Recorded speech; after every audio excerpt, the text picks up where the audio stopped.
Buenas tardes, bienvenidos a la redacción abierta. Hoy todos pendientes, como no podía ser de otra manera, de lo que está sucediendo en Venezuela.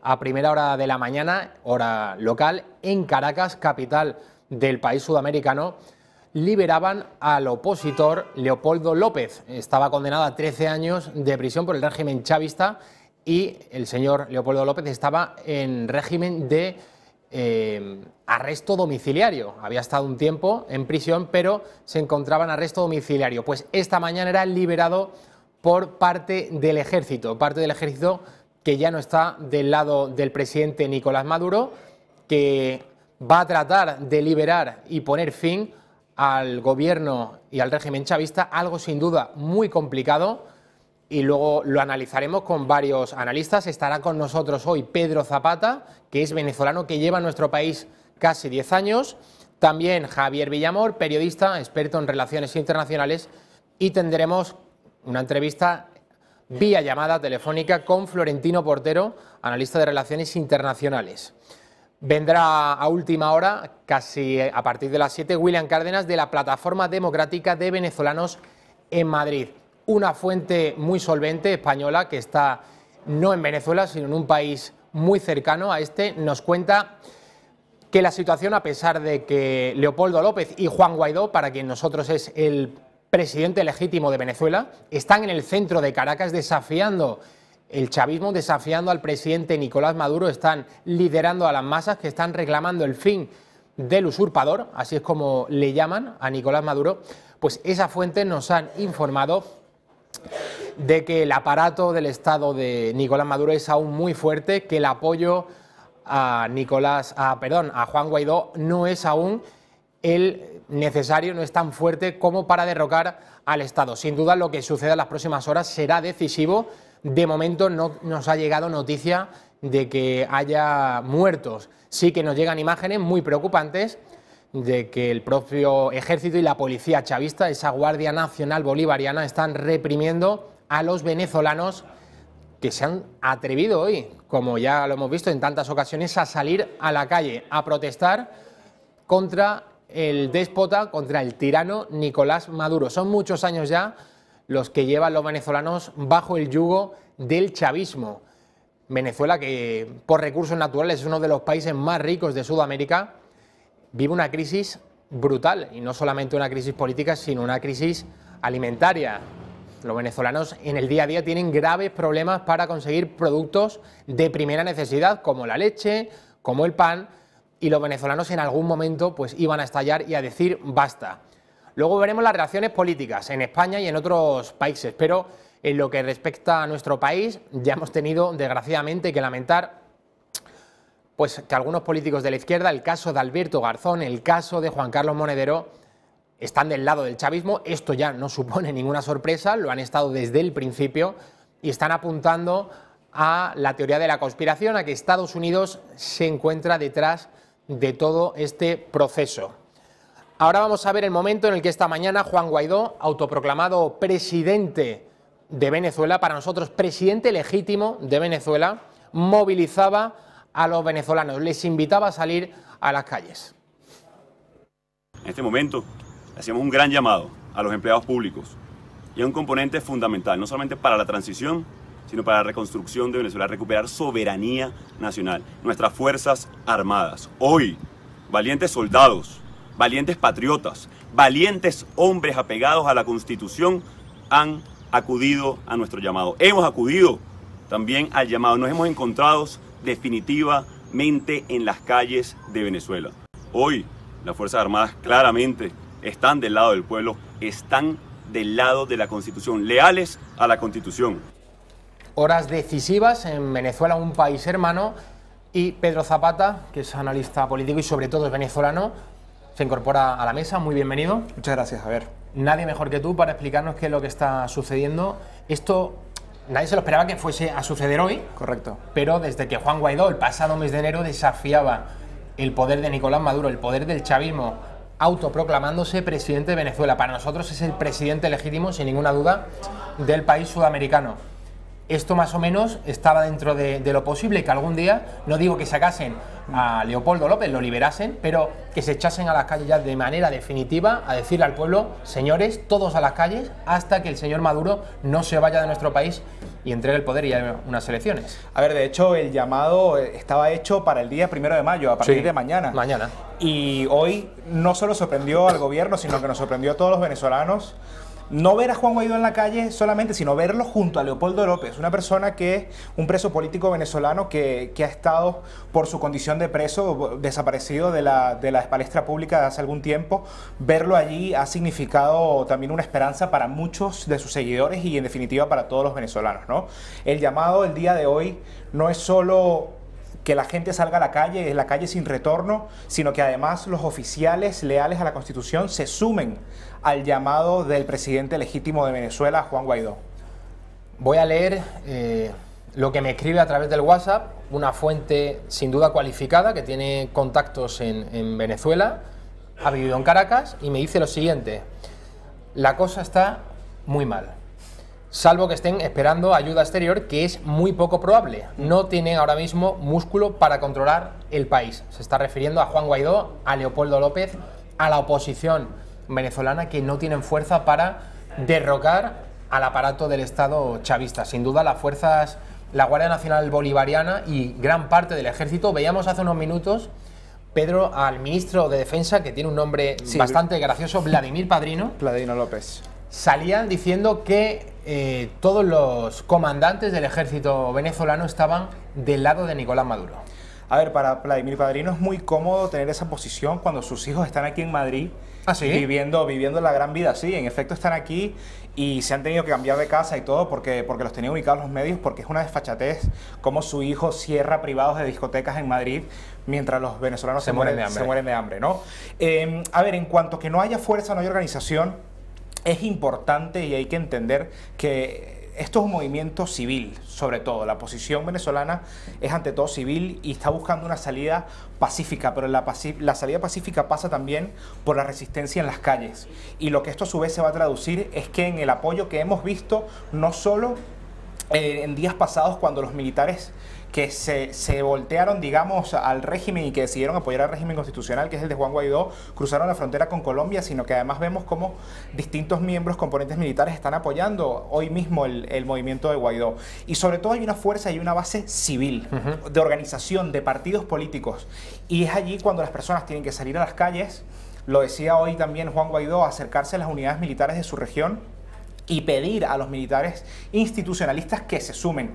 También hay que tener claro que la situación dentro del país es muy difícil porque el gobierno, apoyado por los chinos y por tecnología china, ha cortado la comunicación de forma total dentro del país, en primer lugar con la intención de que a las Fuerzas Armadas no les llegue el mensaje de Juan Guaidó y mantener a la gente en la oscuridad y desinformada para poder controlarla mejor, ¿no? Yo creo que nos encontramos ante un punto de quiebre y lo que suceda hoy va a ser muy importante y creo que viene para Venezuela ahora mismo una tarde y una noche muy larga y días muy importantes. Leopoldo López, condenado a 13 años de prisión por el régimen chavista, la justicia chavista. No hay una separación real de poderes en Venezuela, eso lo podemos decir con absoluta certeza. Fue condenado a 13 años, le hacían responsable de unas manifestaciones, de unos disturbios que se produjeron hace ya unos años. Él convocó una manifestación, pero al término de la misma se dirigió a los asistentes para decirles que se marchasen a casa de manera pacífica, que no se enfrentasen a la policía chavista.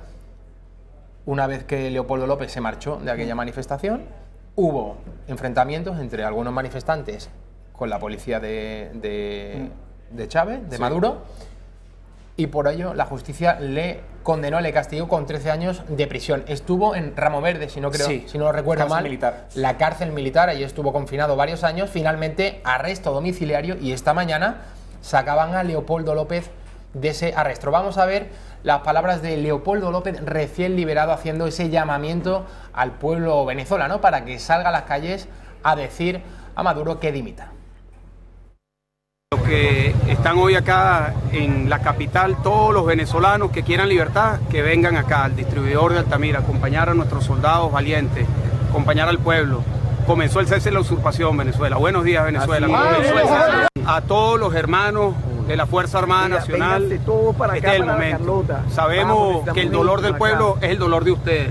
Sabemos que el dolor de la Fuerza Armada es el mismo dolor del pueblo que está pasando hambre, dificultad y que todos quieren cambio. Este es el momento. Este es el momento de todos los venezolanos, con uniforme y sin uniforme. Todos a la calle. La convocatoria es mundial. La convocatoria es que este momento, el cese de la usurpación, todos salgan a la calle en paz, como lo ha dicho el presidente Guaidó. Que salgan a la calle para completar la primera fase, cese de la usurpación, iniciar la segunda fase, gobierno de transición y construir el puente hacia las elecciones libres y democráticas que soñamos todos los venezolanos.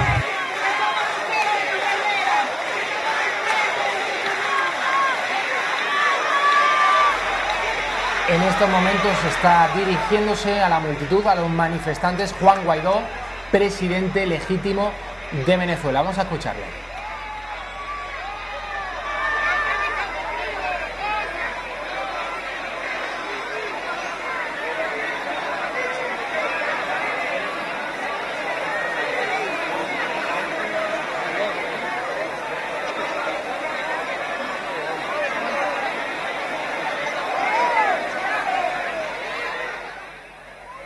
Estamos revisando imágenes en vivo que nos llegan desde la Plaza Altamira, allá en Caracas, Venezuela, donde el presidente encargado del país caribeño, Juan Guaidó, ha pronunciado un discurso frente a cientos de sus simpatizantes. Ha dicho que hay que mantenerse en las calles, que debe sin duda terminar el gobierno de Nicolás Maduro, el cese de la usurpación, y instó a los trabajadores y a todo tipo de personas a mantenerse en la calle. José Alejandro. Sí, fíjate que importante, ¿no? Nosotros hemos venido pues ilustrando, ubicando a las personas que se conectan a T13 Móvil para pues explicarnos, ¿no?, de qué se trata, dónde está ubicada la base de la Carlota, entre otras cosas. Y comentábamos, ¿no?, que este puente dirige directamente hacia la Plaza Altamira, que ha sido escenario de distintos pronunciamientos políticos de la oposición venezolana. La verdad es que no se esperaba la presencia de Juan Guaidó, entendemos por lo delicado del momento. Sin embargo, bueno, esa era la señal de una cadena de televisión de Venezuela. Guaidó no se apreciaba entre la multitud, pero iba a pronunciar un discurso, se iba a dirigir a las masas, a los manifestantes que hoy han salido a las calles de Caracas y de toda Venezuela a decirle a Nicolás Maduro que hasta aquí hemos llegado, que ponga fin de una puñetera vez al régimen chavista. Pedro, luego vamos a ver la reacción, aunque eso para mí es secundario, la reacción de algunos políticos españoles de la izquierda, bueno, alentando la conspiración, diciendo que Estados Unidos está detrás de todo esto, que el poder legítimo lo ostenta el chavismo, es decir, Nicolás Maduro. Y lo que a mí me interesaría saber, Pedro, más allá de lo que me informan unas fuentes, para mí de absoluta solvencia, ¿tú crees que hoy se acaba el chavismo, se acaba y vamos a ver el derrocamiento de Nicolás Maduro? ¿O es muy aventurado decir Yo creo eso? que es muy aventurado decir eso ahora mismo, no me atrevería a especular tanto. Lo que sí es cierto es que es un punto de quiebre, o sea, esta acción que ha decidido sacar adelante Juan Guaidó, acompañado por Leopoldo López y el resto del liderazgo de la oposición, es, digamos, la más avanzada, la más atrevida que se han dispuesto a hacer en todo este tiempo.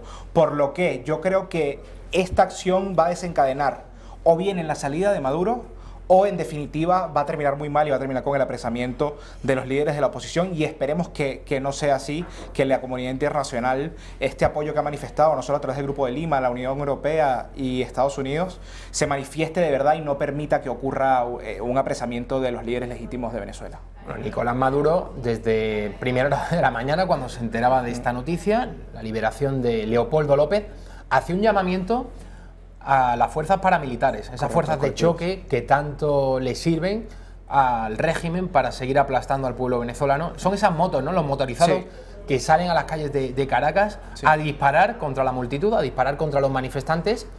Yo cuando aprecié ese primer movimiento pensé, puede ser que esto se le esté escapando de las manos a Maduro, que estén muy nerviosos, el hecho de que haga ese llamamiento tan pronto y que dentro del ejército pues haya bastante disidencia, haya bastantes militares que estén por la labor de apoyar finalmente a Guaidó y a Leopoldo López. Hay cosas que son interesantes. Desde primeras horas de la mañana lo que vimos es que Nicolás Maduro no apareció, en ningún momento no compareció ante los medios. Quienes comparecían eran sus allegados y lo hacían por vía telefónica. Lo que nos da a determinar en definitiva es que todo este movimiento los tomó en cierta medida por sorpresa. Y el tema de los colectivos además es que los llaman a resguardar Miraflores, que ahora mismo es una caja vacía, porque Maduro no despacha desde allí. Ah, ¿no? Las informaciones que manejamos ¿Está escondido? Es que Maduro está entre el Fuerte Tiuna, que es un fuerte militar, el más grande de la ciudad de Caracas y el más importante a nivel defensivo de todo el país, y que se está moviendo entre allí y Ciudad Bolívar en la Guayana venezolana, que es donde está el centro de comando operativo de inteligencia que tienen montado entre los cubanos y los rusos, ¿no? Entonces, resguardar Miraflores es una tontería monumental. Sin embargo, es preocupante el llamado a los colectivos porque estos son grupos violentos, grupos armados que tienen control sobre ciertos sectores populares de la ciudad de Caracas, sobre todo, y que salen a disparar sin ningún tipo de reparo, ¿no? Está claro que el hecho de que llamase a esos grupos de paramilitares, esos grupos de choque, da una medida de la gravedad del asunto. No se lo esperaba, como tú apuntabas, Nicolás Maduro, este levantamiento de Leopoldo López, de Juan Guaidó, de los miles, decenas de miles, cientos de miles de venezolanos que hoy están de nuevo en las calles ya sin miedo a morir, desgraciadamente, porque cuando les han quitado tantas cosas, la gente está muy desesperada, ya no tiene casi ni miedo a morir. Y volvemos a lo mismo. Juan Guaidó desde primeras horas de la mañana estaba allí, en el sitio donde estaba convocando a la gente. No era un video, una grabación que tenían por allí, en un sitio escondido, ni mucho menos. ¿Dónde está Nicolás Maduro? Si Nicolás Maduro tiene control absoluto sobre la situación, ¿por qué no aparece? ¿Dónde está? De lo último que sabemos de Maduro es de un tuit. De resto, sus representantes como Jorge Rodríguez o Diosdado Cabello por vía telefónica. Luego aparece Vladimir Padrino, no sé cuántas horas después, con algunos pocos miembros del alto mando militar diciendo que ellos se mantienen firmes. Lo que sabemos es que el quiebre ha venido también por el cuerpo de inteligencia en Venezuela, por el SEBIN. Ya lo hemos visto antes, además, con el arresto de Guaidó. No sé si te acuerdas de esa situación, que lo arrestaron, inmediatamente lo soltaron.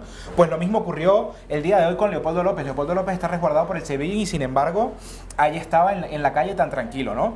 Sabemos que hay distintos componentes dentro de las Fuerzas Armadas que no están prestando lealtad al régimen de Maduro. Lo que pasa es que a este punto es muy difícil y hay voceros que anuncian que ellos saldrán a la calle cuando vean el apoyo masivo de la población civil en la calle.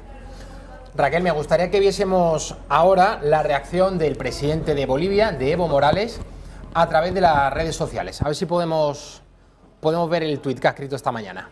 Yo creo que es de los pocos apoyos que le quedan ya al régimen chavista. Sí, Morales y Ortega en Nicaragua. Esto escribía el presidente de Bolivia: condenamos enérgicamente el intento de golpe de Estado en Venezuela por parte de la derecha, que es sumisa a intereses extranjeros.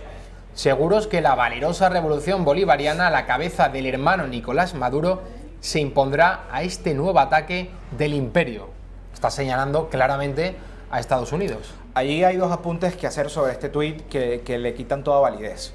Uno, no puede ser un golpe de Estado cuando Juan Guaidó es el presidente legítimo y constitucional que está tratando de restituir el orden constitucional y el orden militar en Venezuela. Segundo, habla de la derecha cuando además sabemos, es de conocimiento público que el partido de Juan Guaidó, que el partido de Leopoldo López, Voluntad Popular, es miembro de la Internacional Socialista. Entonces, ¿de qué derecha estamos hablando? Si en Venezuela la gran mayoría de los partidos que conforman la Mesa de la Unidad Democrática son de centro izquierda o de centro derecha, como mucho el único partido que se podría clasificar de derecha es el partido de María Corina Machado.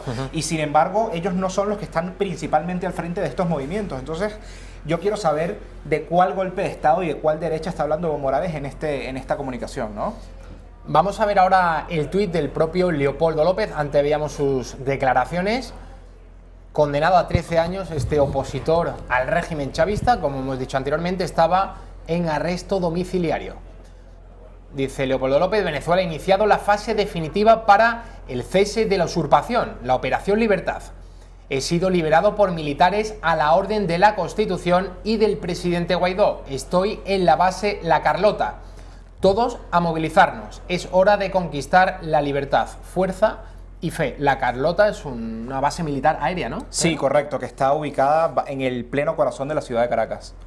¿Y dónde estaba en ese momento? O sea, ¿Leopoldo López estaba dónde? Bueno, ellos cuando anuncian, lo liberan. Dice que le liberan, pero si es domiciliario se supone que estaba a en ver, casa. Claro, el arresto domiciliario de, digamos, la residencia de Leopoldo López está muy cerca de esa zona de la ciudad de Caracas, ¿no? Lo que entendemos que ocurrió es que allí se personó Juan Guaidó con miembros de las fuerzas militares y que sus propios carceleros, que eran de la inteligencia del SEBIN, prestaron el apoyo para que Leopoldo pudiera salir, ¿no? Y luego se fueron allí.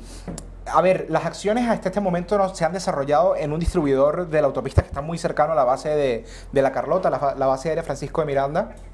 Y por eso él anuncia que él está allí y es a donde convoca a la población. De hecho, lo que se estaba buscando es que la población civil ingresara en esa base para luego poder allí desde hacer un cabildo abierto, la sesión de la Asamblea Nacional Legítima dentro de la base. De hecho, lograron entrar y a la población civil la reprimieron y la sacaron a los golpes de la base de momento. No sabemos cómo se desarrollarán los acontecimientos en el transcurso del día. Vamos a hacer una pausa y enseguida volvemos contándoles minuto a minuto toda la información, las últimas novedades que nos llegan desde Venezuela. Juan Guaidó y Leopoldo López, liberado, están en el centro de Caracas guiando a una multitud de venezolanos que están pidiendo el fin del chavismo. Enseguida volvemos.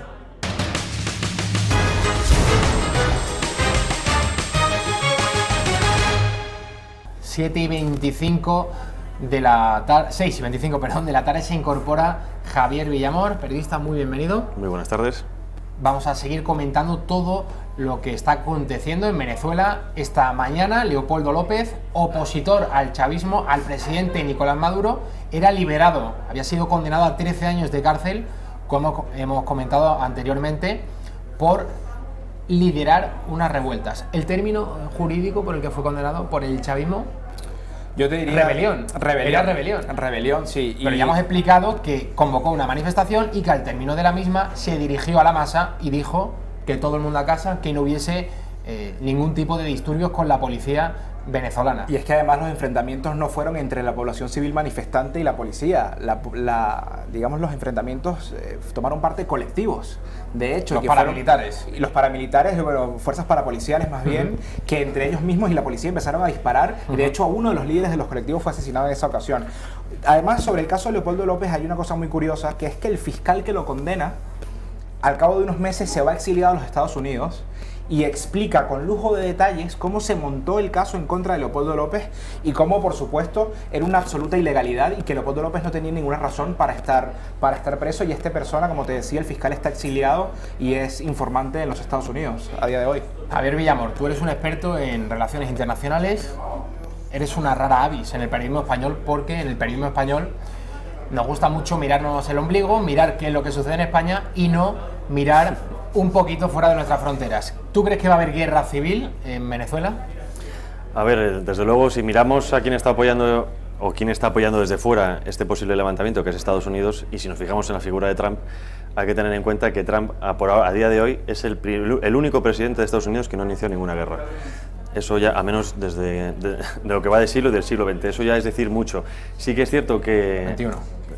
Digo, el siglo XXI del siglo XX. Ah, eso es. Que ya son muchos años, ¿no? 200 años o casi 300 de imperialismo americano, pues desde luego es un presidente muy diferente.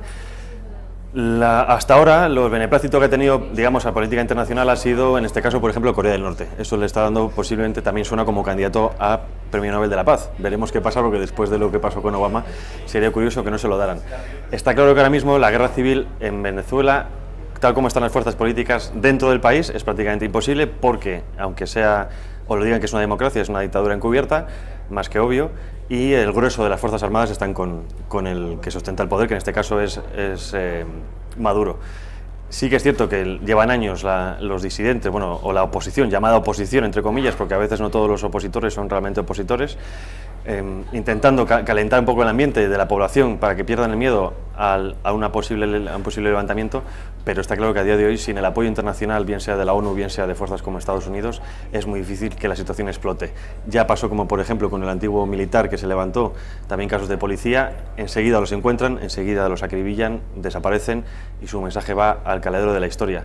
Con Guaidó es diferente, tiene apoyos internacionales, tiene apoyo de la banca americana, bueno, y eso es decir mucho a día de hoy, porque está claro que el dinero de un gobierno socialista bueno, pues lo manejan como quieren y no dentro de las finanzas internacionales, que es lo que le interesa en este caso a Guaidó y a los que le apoyan.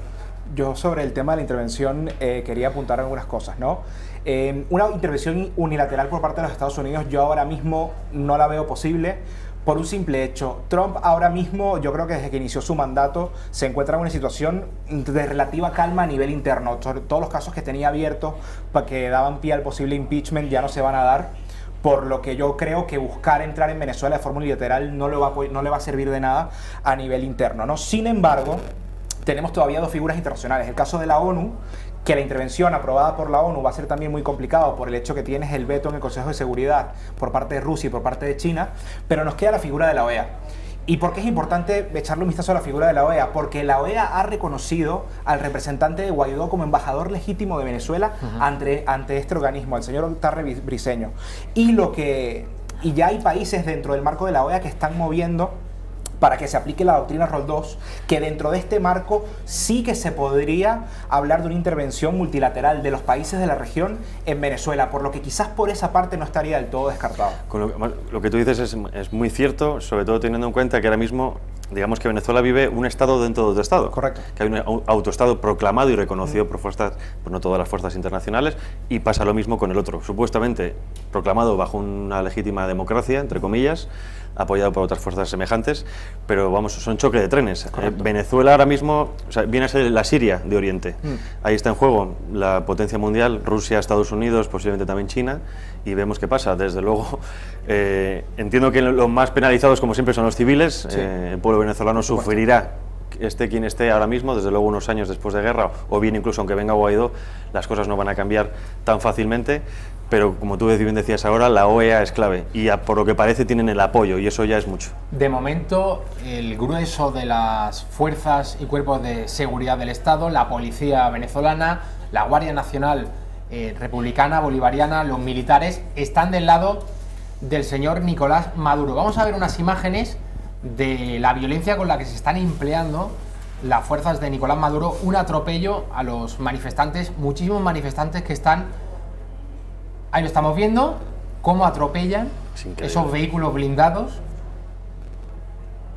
que responden a las órdenes del propio Nicolás Maduro, atropellando a los civiles, a los ciudadanos venezolanos. Esto es en Caracas, hace unos minutos, no hace mucho tiempo que sucedía esto.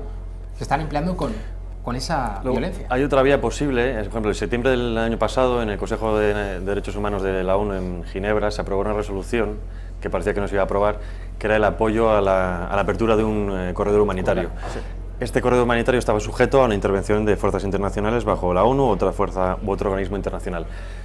Es otra vía, digamos, las recientes imágenes de hace unas semanas y hace unos meses en las que estaban quemando los contenedores, sí, era porque había ese temor a que a través de la ayuda internacional entrara el corredor y que entrara para quedarse, porque muchas veces, bueno, las fuerzas internacionales, como vivimos también en Ruanda, vienen para quedarse, aunque no siempre lo hagan como debían hacerlo. Vemos, es que está todo muy complicado, desde luego decir ahora qué puede pasar es difícil, pero sí que es cierto que al menos desde el punto de vista internacional, los pasos que se han dado desde hace unos años es a favor de la apertura, al menos del régimen, sí, y si no de su cese definitivo. ¿Creéis probable o posible que Guaidó se pueda apoyar en la interpretación del artículo 187 de la Constitución venezolana, que recordemos en su apartado 11, faculta a la Asamblea Nacional a autorizar el empleo de misiones militares venezolanas en el exterior o extranjeras en el país? A ver, con este tema de este artículo ha habido un sector de la oposición que ha hablado mucho de aplicar el artículo en su apartado número 1, como bien tú apuntas, sobre el tema de la intervención de fuerzas extranjeras en el país. Sin embargo, hay un matiz y está abierto a interpretación, ¿no? Eso se habla sobre todo cuando son actividades dentro de un escenario normal de un país que se encuentra en una situación normal, de misiones de colaboración o incluso del establecimiento de bases conjuntas, ese tipo de acciones, ¿no? No habla de permitir una intervención extranjera porque, como te podrán imaginar, ninguna constitución del mundo abre el espacio a que el presidente pueda autorizar misiones y militares extranjeras, porque eso se prestaría para cualquier cantidad de acciones deleznables, ¿no? Entonces, esa interpretación yo creo que no tiene cabida si nos referimos a la Constitución tal cual y como está redactada. Yo por eso vuelvo a insistir en el tema de si una intervención extranjera se va a dar en el marco de una fuerza multilateral, que ahora mismo no es posible a través de la ONU y tiene mejor pinta, si se quiere decir de alguna forma, a través de la OEA y la doctrina Rol 2 que hablábamos anteriormente. Mi pregunta también, y quizá también la puedo responder, es hasta qué punto los países de la OEA quieren mojarse en una posible intervención conjunta militar. Porque yo veo muchos miedos de lo que pueda pasar, a ver si vamos a entrar y luego no salen las cosas como pensamos. En el caso de Colombia, un gobierno conservador, muy cercano a Estados Unidos. No sé hasta qué punto los países vecinos de Venezuela se ven capaces de poder intervenir militarmente. El tema es que esta es una situación novedosa, no solo para Venezuela, sino para toda la región. Nunca nos habíamos enfrentado a una crisis humanitaria de este tamaño, porque incluso si hablamos del continente africano, por ejemplo, sí se han visto casos en que fuerzas conjuntas de distintos países de la región han decidido intervenir para colaborar con situaciones de países vecinos. Esto nunca había pasado en Sudamérica, y lo que estamos viendo además es que los distintos gobiernos, tú mencionabas Colombia, pero también está el caso de Brasil, que está sufriendo de la migración masiva de venezolanos y tiene campos de refugiados establecidos en sus fronteras. Brasil es un país que también está proclive, y también estamos hablando de los países que están dentro del Grupo de Lima, que son países con mucho peso y muy importantes en la región. Quizás echaría en falta el apoyo a este movimiento por parte de México, que sabemos que recientemente cambió de gobierno, y el gobierno de López Obrador, que pertenece al Foro de Sao Paulo, en definitiva no apoyaría ese movimiento, ¿no? Y quizás también sería el caso de Uruguay. Pero yo creo que la situación a nivel de crisis migratoria y de crisis humanitaria se está haciendo tan complicada para los países vecinos que esto puede servir de argumento para facilitar la entrada. Yo entiendo que este movimiento tendría que ser aprobado por la Asamblea General de la OEA, y hay muchos países, sobre todo islas del Caribe, que se han beneficiado del marco de Petrocaribe con el régimen chavista y con el régimen de Maduro, que quizás estarían en contra de la intervención o quizás se abstengan en una votación como esta. Yo creo que los votos en contra serían, por supuesto, de Bolivia, por parte de Nicaragua y quizás de México, pero yo sí creo que habría un apoyo general bien estructurado por los países que conforman la OEA para una intervención multilateral en Venezuela. Se habla de la posibilidad de esa intervención internacional, ese ejército exterior que ayudaría a Juan Guaidó a derrocar a Nicolás Maduro. Os lanzo la siguiente pregunta: ¿y qué sucede en el caso de Cuba? Es decir, sabemos que la cúpula del ejército cubano ha estado permanentemente en territorio venezolano, adoctrinando, formando al ejército revolucionario, y sobre todo en las tácticas de represión, en cómo reprimir en las calles a esos venezolanos que se manifiestan contra Nicolás Maduro. Cuba es un salvoconducto a día de hoy, pero lo ha sido incluso para las FARC. Vimos las negociaciones de paz en Colombia, se hicieron en territorio cubano. Es muy posible que pueda pasar algo parecido con lo de Venezuela. Está claro que el sistema totalitario que se ha instalado durante el chavismo, que el chavismo no empezó así, pero que se ha ido instalando con el paso del tiempo, ha sido el régimen cubano. O sea, ha sido prácticamente como una asesoría en control de población y en sometimiento ideológico. Por el otro lado, a cambio, Venezuela le daba a Cuba petróleo, o al menos las refinerías. Bueno, de hecho, mucha refinería petrolífera que ahora mismo no se puede hacer en el país se extrae a Cuba para que sea refinado con muchísima menos calidad. La presencia de Cuba es fundamental. Es que no se puede entender el régimen chavista sin el régimen castrista. También es interesante ver a nivel interno, hace un par de semanas Raúl Castro pedía a la población cubana que se preparara para tiempos difíciles. Y esto, la lectura que se le da desde el punto de vista del caso de Venezuela, es que van a dejar de percibir ingresos por el petróleo venezolano. Exacto. Entonces, de allí que Cuba también ve esta situación con preocupación. A ver, Cuba se ha caracterizado por ser y por mantenerse en el poder parasitando en su momento a la Unión Soviética y luego a distintos países de la región. No sé si ahora va a migrar a parasitar a México, que estará un poco más proclive, ya eso es especular, pero definitivamente ellos están viendo que con Venezuela se les está acabando, digamos, el espacio de maniobra económico. Como ustedes bien apuntaban, Cuba tiene dominado, ellos tienen mucho control en las Fuerzas Armadas y también todo el tema del control de identificación, incluso todos los documentos notariales que se emiten en Venezuela pasan por control cubano, las telecomunicaciones también, pero yo creo que en definitiva Cuba al final va a tratar de, Raúl Castro, el régimen castrista y en la figura de Díaz-Canel van a tratar de preservar su pellejo, y yo creo que también pueden ser importantes en una futura negociación de salida. Un aspecto fundamental también es el narcotráfico. Eso no se tiene. Cuba, en este caso, no tiene la capacidad de materias primas, pero ese, digamos, es el que une puentes entre América y Europa por el tema de la venta. Las FARC, por supuesto, ELN, pero es que se ha demostrado, a menos con, digamos, con el caso de los sobrinos, eran sobrinos o Sí, sobrinos de Maduro, ¿verdad? Ahora os voy a preguntar por Diosdado Cabello. Que es un estado narcotraficante. Sí. O sea, ahora mismo vive o vivía, Narcoestado. vive de las drogas y de lo que da el petróleo, de nada más, porque es que Venezuela ha dejado de producir tantas cosas que ya es solo eso. Pedro, se habla de Diosdado Cabello. Cuando murió Hugo Chávez se hablaba de dos grandes figuras en el chavismo, lo que quedaba del régimen, ¿no? Diosdado Cabello y Nicolás Maduro. Diosdado Cabello es el hombre de La Habana, es el hombre de Cuba. No, no, al contrario. La Habana tiene figuras como Vladimir Padrino, que es el ministro de Defensa, y tiene otras fichas también dentro de las Fuerzas Armadas. Y Maduro, digamos que él es presidente de Venezuela, él fue el sucesor designado por Chávez, básicamente por orden o por lo menos por asesoría de Cuba. Recuerda que cuando eso ocurrió, Chávez estaba tratándose en Cuba, ya estaba en sus últimos días. Él viene a Venezuela, hace acto de presencia para pedir por favor al pueblo que apoya a Maduro como su sucesor y se regresa a Cuba a morir. Dijeron que murió en Venezuela, pero bueno, lo que se sabe, lo que se dice es que de hecho murió en Cuba, porque Maduro era ficha del régimen cubano y era más fácil de manejar por el régimen cubano. Diosdado es una persona que tiene mucho poder por sí mismo. ¿Cuál es el papel, a lo que iba, de Diosdado Cabello en este asunto del narcotráfico?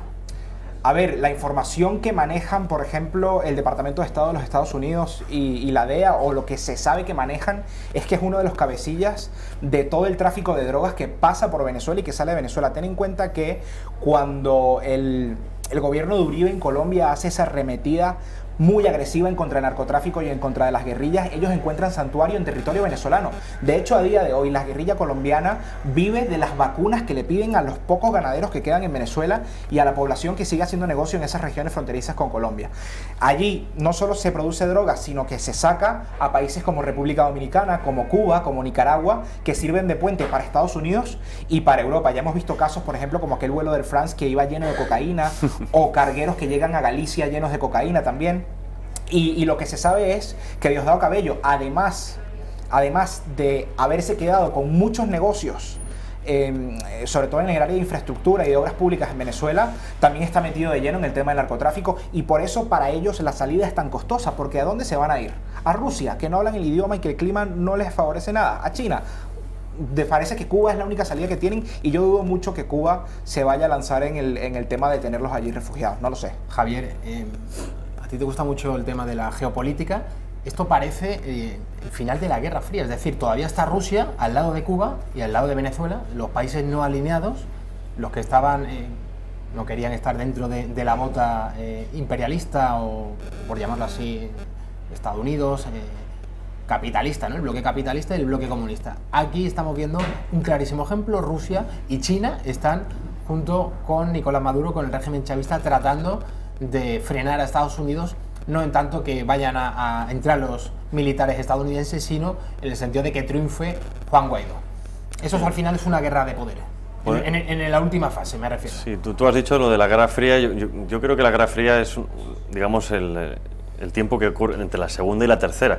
Estamos en la tercera desde hace años. Esto que no, en la Tercera Guerra Mundial, el problema es que después de tantos años de democracia y de bienestar, dejamos de tener una imagen general de lo que está pasando a nivel mundial, ¿no? Las guerras no suelen empezar solo por una cosa, son muchas consecuencias, son consecuencia de muchos factores, ¿no? La Segunda Guerra Mundial no fue solo la invasión de Polonia por parte de Alemania, son muchos factores. Esto es igual. Entonces, ahora sufrimos los coletazos de la Guerra Fría, pero esto es Tercera Guerra Mundial en pleno. O sea, la tenemos en Siria, tenemos en África, ahora tenemos en Europa con los... Cuando hablo de guerra no me refiero de entendimiento de militares clásicos de bando contra bando, ¿no? Ahora es una guerra multipolar, la guerra ha variado, ya no solo un escenario, son muchos, ¿no? Sobre todo la guerra cibernética. Esto está claro que si lo ves sobre el mapa se ve claramente. Tenemos América por un lado, que es desde la doctrina Monroe, que era América para los americanos. Y que con la llegada de Donald Trump a la Casa Blanca parecía que iba a retomar esa política. Sí, yo nunca lo he dudado. O sea, ha reactivado ese, digamos, el lado mesiánico de Estados Unidos respecto a América. A América le quedan pocas cosas para enfrentarse a Estados Unidos, en este caso puede ser Cuba, Venezuela, lo demás son terrenos que si no son partidarios están un poco a la estela. Y luego tenemos Europa, África y Asia, en este caso, bueno, Rusia y China. China está mucho más callado que Estados Unidos porque sin duda la potencia de la próxima década o 15 años, 20 años va a ser China y la vamos a tener por mucho tiempo. Rusia, ¿cuál es el problema que tiene Rusia? Tiene una menor población, prácticamente un tercio de lo que tiene Europa, y su PIB está entre el de España y el de México. No puede hacer frente militarmente a nada en comparación con Estados Unidos. Ahí el que tiene el poder es China. En este caso, como bien ha dicho antes Pedro, China y Rusia tienen el derecho a veto en las Naciones Unidas y es complicado. Pero esto es un claro ejemplo de esa guerra no tradicional, digamos de cuarta generación, que esto es el indicio a un futuro, que además, por ejemplo, las indicaciones del gobierno de Estados Unidos para la preparación de sus nuevas divisiones es dejar de prepararse para una guerra clásica, abierta en un frente abierto, y pasar a la guerra en ciudades. Esto, que es, en el caso de que haya guerra en Venezuela, va a ser posiblemente uno de los primeros escenarios de este nuevo escenario de guerra, que es la guerra en las ciudades, porque al fin y al cabo la población se concentra en ellas y sobre todo en países americanos. Mientras esto sucede en Venezuela, en las calles de Caracas, son estas imágenes. En España hoy se ha celebrado Consejo de Ministros. Isabel Celaá, ministra portavoz, decía esta mañana, hace unas horas, al mediodía, que no quiere bajo ningún concepto un derramamiento de sangre. Vamos a verlo. Ante estos acontecimientos queremos reiterar lo que siempre hemos dicho sobre la situación en este país tan querido para nosotros. Deseamos con todas nuestras fuerzas que no se produzca un derramamiento de sangre. Apoyamos un proceso democrático pacífico en Venezuela. Apostamos por la celebración inmediata de elecciones para la elección de un nuevo presidente. Se han activado todos los cauces consulares de protección a nuestra colonia, que está recibiendo en estas horas una atención especial. Pues este era el mensaje del gobierno de Pedro Sánchez. Pedro. A ver, yo el día domingo, siguiendo la jornada electoral, los resultados los vi con mucha preocupación. Es verdad que después de cierto tiempo y que les costó su esfuerzo, el gobierno de Pedro Sánchez en su momento manifestó el apoyo a las fuerzas democráticas de Venezuela. Sin embargo, la posibilidad de que Podemos entre en el gobierno me preocupa mucho como venezolano y por la causa venezolana, porque sé que eso hará que definitivamente España desaparezca del mapa dentro de Europa para dar apoyo a la causa venezolana. España, que tiene que ser el país que esté a la vanguardia, porque en definitiva tiene que ser el país que esté a la vanguardia de lo que ocurre allí en Iberoamérica. Ahora mismo siento que va a desaparecer si este es el gobierno que se va a formar. Y sobre estas declaraciones en particular, yo creo que se mantienen en su línea, ¿no? Se mantienen en su posición, que ha sido muy de ponerse de lado, muy de esperar a ver qué dice Europa, mientras en Europa tenemos... Debería ser al revés, por tradición y por historia, por lo que decía antes, Bruselas siempre ha consultado a España en relación a los asuntos hispanoamericanos. Y que ellos tienen que estar a la vanguardia. Y lo que me preocupa de Europa es que ya en Europa no va a haber voces que apoyen a la democracia venezolana, como es el caso de González Pons o el caso de Beatriz Becerra, sino que además la señora Mogherini, que sabemos a qué afiliación política tiene, ha sido muy de ponerse de lado en el caso venezolano, cuando Europa tiene que estar a la vanguardia internacional para llevar la democracia a Venezuela. Quienes no se han puesto de lado son los señores de la izquierda más radical en España, caso de Alberto Garzón, que de esta manera, a través de las redes sociales, interpretaba a su manera la crisis en Venezuela. Vamos a verlo. La derecha golpista venezolana vuelve a intentar ganar el gobierno con las armas, otra vez llamando a los militares a combatir a su propio pueblo. Nuestro firme compromiso está con la paz, el diálogo y contra el golpe de Estado. No pasarán.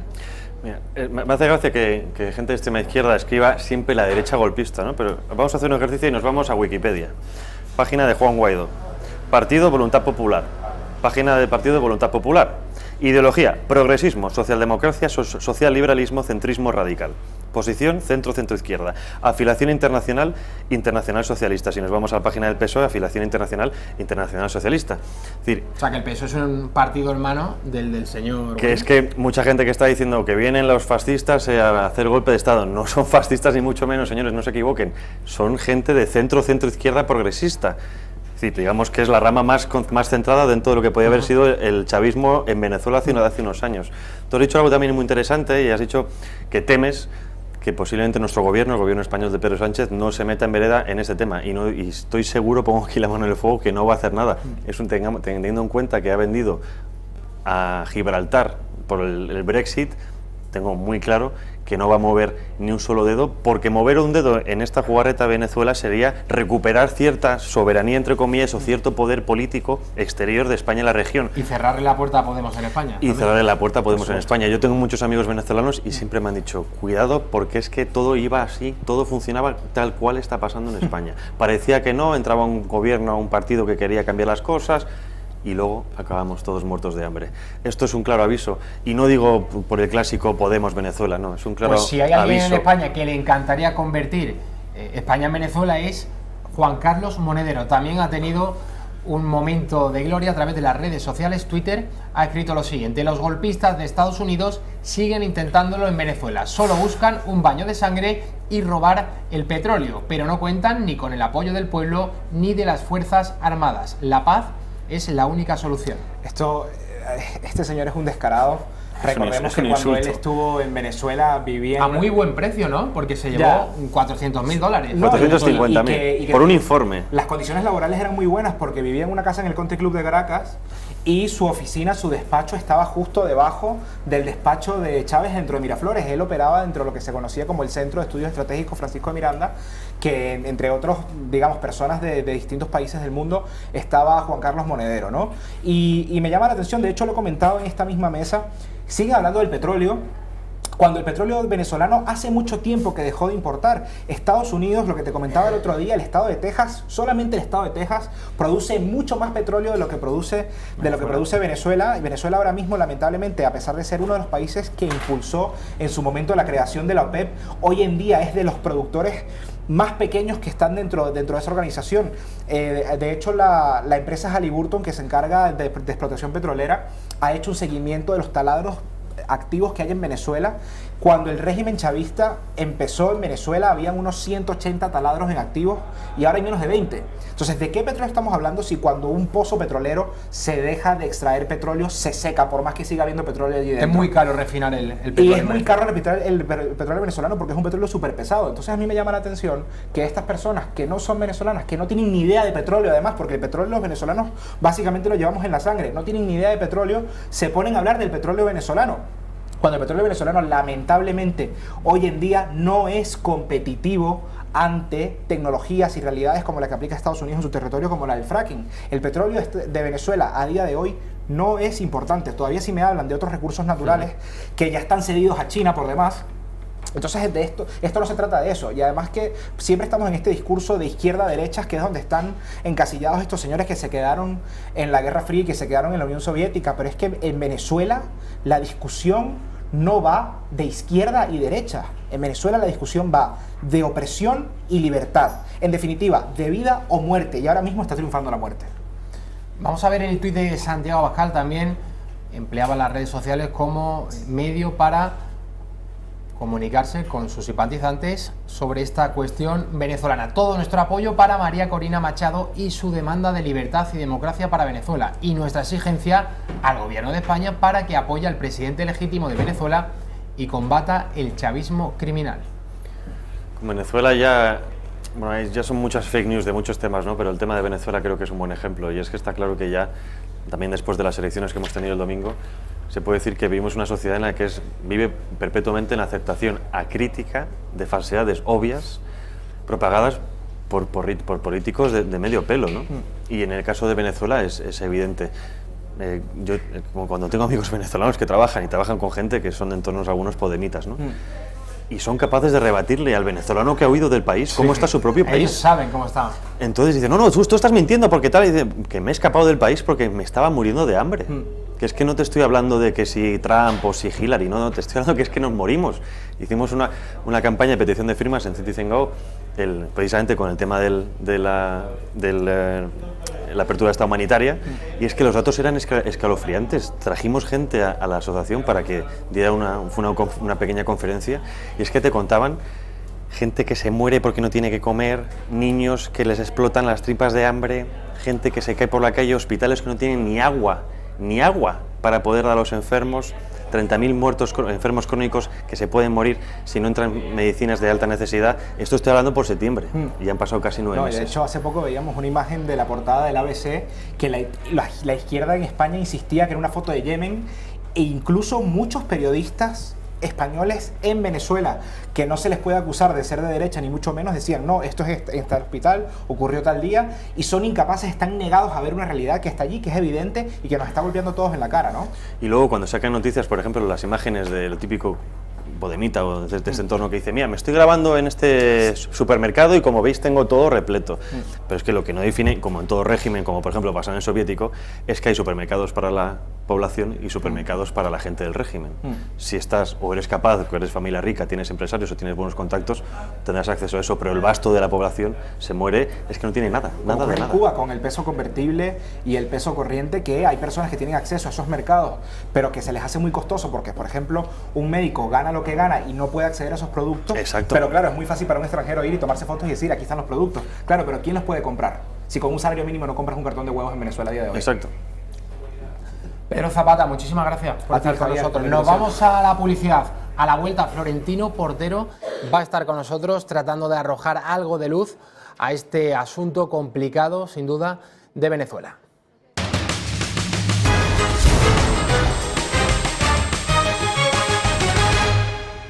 Pocos le conocían hace unos meses, pero en poco tiempo Juan Guaidó se ha convertido en una de las figuras más destacadas de la actualidad venezolana y mundial. Asegura que las elecciones de mayo en las que Maduro se alzó con la presidencia no fueron limpias.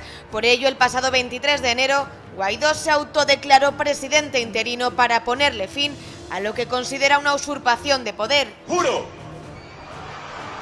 asumir formalmente las competencias del Ejecutivo Nacional como el presidente encargado de Venezuela. Gritos de euforia de fondo, pero no todos estaban contentos con esto.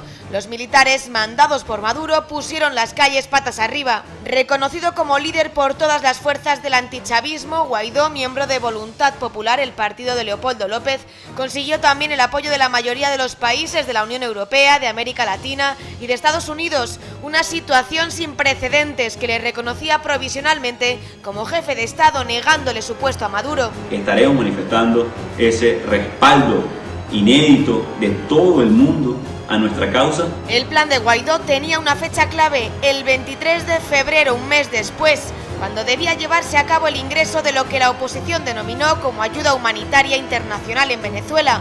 Tienen 3 días para ponerse del lado de la Constitución, para seguir una orden muy clara del presidente encargado de la República y permitir que ingrese la ayuda humanitaria. Ni la ayuda humanitaria pasó, ni Maduro se fue. El intento de Guaidó contó con el apoyo de Estados Unidos, Colombia y otros países, pero no de las agencias de cooperación de Naciones Unidas ni de ONGs internacionales reconocidas. No querían hacerlo político. Este fracaso rebajó las expectativas de cambio político inmediato. Ni los marines estadounidenses habían desembarcado en el puerto de Caracas, ni Maduro se había marchado del Palacio de Miraflores. ¿Por qué no convoca elecciones para darle una revolcada con votos del pueblo? Convoca elecciones, señor autoproclamado, señor payaso. ¿Y ahora qué? Tras unas semanas en silencio, sin saber nada de Venezuela, donde Guaidó ha mantenido su actividad con viajes y actos públicos por todo el país, Maduro continúa en el poder. Pero hoy, de nuevo, con la liberación del opositor Leopoldo López, Venezuela ha vuelto. 7 de la tarde, seguimos en la redacción abierta. Se incorporan a la mesa Florentino Portero, muy buenas tardes, experto en relaciones internacionales, y William Cárdenas, de la Plataforma Democrática de Venezolanos en Madrid. Buenas tardes. A propósito de Madrid, me cuentan que en estos momentos se está produciendo una manifestación en la Puerta del Sol en apoyo a Juan Guaidó y a toda la oposición venezolana que quiere, que anhela derrocar de una vez por todas el régimen chavista, la presidencia de Nicolás Maduro. Voy a empezar por Florentino Portero. ¿En qué momento están las cosas? A mí una fuente me comunicaba, una fuente muy bien informada, que ha estado muchos años en Sudamérica, que Guaidó, Leopoldo López, con este llamamiento a los militares, al pueblo venezolano, para tratar de derrocar de una vez por todas a Maduro, no tienen aún toda la fuerza suficiente para vencer a los militares y a la policía que aún están a las órdenes de Maduro, cumpliendo sus órdenes. Y otra pregunta, Florentino, ¿hasta qué punto están dispuestos a seguir, a obedecer a Maduro? Bueno, en primer lugar tenemos una información limitada y además en estos momentos están entrando vía Twitter, vía Facebook muchos comentarios que uno puede creer sí o no, pero que todavía no sabemos hasta qué punto son ciertos. Incluso está hablando de que ya hay negociaciones en el Palacio de Miraflores y la verdad es que estas son afirmaciones quizá un poquito exageradas. Tenemos que distinguir lo que es el régimen, es decir, el movimiento bolivariano, las fuerzas paramilitares, el bloque cubano que está en Venezuela trabajando para dar solidez a todo este bloque y luego el tema de los militares. La función de los militares no es atacar a la población y por lo tanto, en la medida en que Maduro les ponga en la tensión de tener que atacar a la propia ciudadanía, Maduro puede encontrarse con problemas. No creo que eso sea ni mucho menos lo que un militar de carrera quiera hacer. Maduro, por lo tanto, tiene que apoyarse en instrumentos más fácilmente controlables, policía, paramilitares, el núcleo cubano. Bien, la estrategia que está siguiendo la oposición es sensata porque es el margen de maniobra que le queda, es tomar la calle y colocar a los militares en la difícil tesitura de tomar postura. Por lo que estamos viendo, los militares no están saliendo de los cuarteles, eso es muy importante. Es un dato positivo. Porque posiblemente ya ha recibido instrucción de salga usted a la calle y ponga orden. Los militares están acuartelados y está muy claro que ellos no van a salir voluntariamente. Lo vimos igualmente en Egipto. Un militar es un militar en cualquier parte del mundo. Está entrenado de esa manera, su cerebro funciona de esa manera y lo suyo no es atacar a civiles de su propio país. Por lo tanto, lo que Guaidó y en estos momentos López también están intentando es generar la tensión dentro del régimen para que finalmente las Fuerzas Armadas digan hasta aquí hemos llegado, el país está roto, el Estado es un Estado fallido, con petróleo pero fallido, hay 4 millones de venezolanos fuera de Venezuela que han tenido que salir a pie para poder comer, para tener un mínimo futuro. Esto no es viable. Bien, es el juego que están practicando, no tienen mucho más margen de maniobra. A fecha de hoy, con la información que tenemos, no podemos ser todavía optimistas. William Cardenas, usted venezolano, no sé si ha tenido ya la posibilidad de hablar con alguien en Caracas. Bueno, sí, mantenemos contacto permanente porque todo esto lo estábamos esperando de alguna manera. Es parte de una estrategia de acoso y derribo, ¿no? Aquí en España hay una faena campera que se conoce como acoso y derribo, donde dos garrochistas intervienen y van procurando acosar a un toro o una vaca brava hasta derribarla. Bueno, yo creo que eso es parte de una estrategia que lleva ya un largo plazo. Hay muchos países involucrados en ello. En primer lugar, los Estados Unidos de América con las sanciones que han estado aplicándole al régimen para coartarle los márgenes de acción, para dejarlo sin recursos, para reducir su capacidad de respuesta. Entonces, han pasado 3 meses desde que Guaidó asumió el 10 de enero por mandato constitucional, asumió la presidencia interina de Venezuela, y después de estos 3 meses de haber calentado la calle, de haber logrado el respaldo absoluto de los venezolanos, yo creo que ya llega el momento de las definiciones. Y cuando digo llega el momento de las definiciones, digo que llega el momento, esto es importantísimo, la aparición de Leopoldo López en la escena. Yo creo que ni Leopoldo ni Juan Guaidó pueden ser tan ingenuos como para lanzarse a una piscina vacía.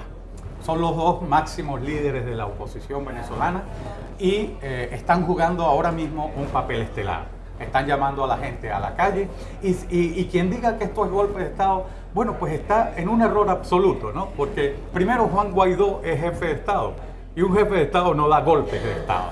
Un jefe de Estado, en este caso, conduce una movilización ciudadana para el cese de la usurpación que viene realizando Nicolás Maduro de las funciones presidenciales.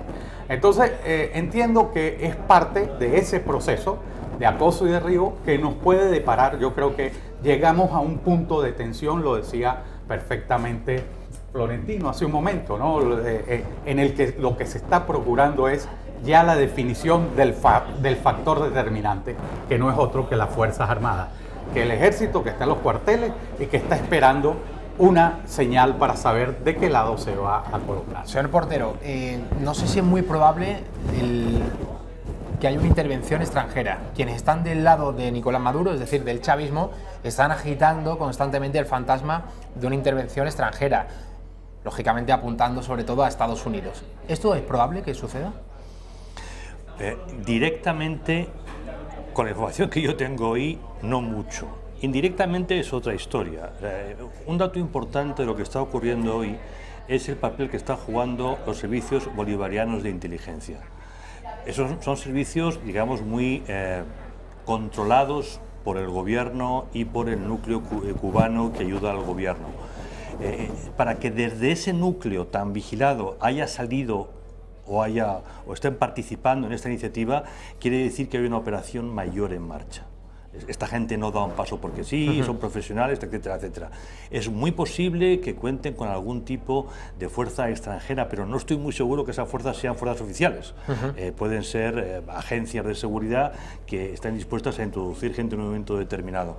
Pero yo creo que el núcleo de la acción no viene de ahí. El núcleo de la acción es puramente venezolano.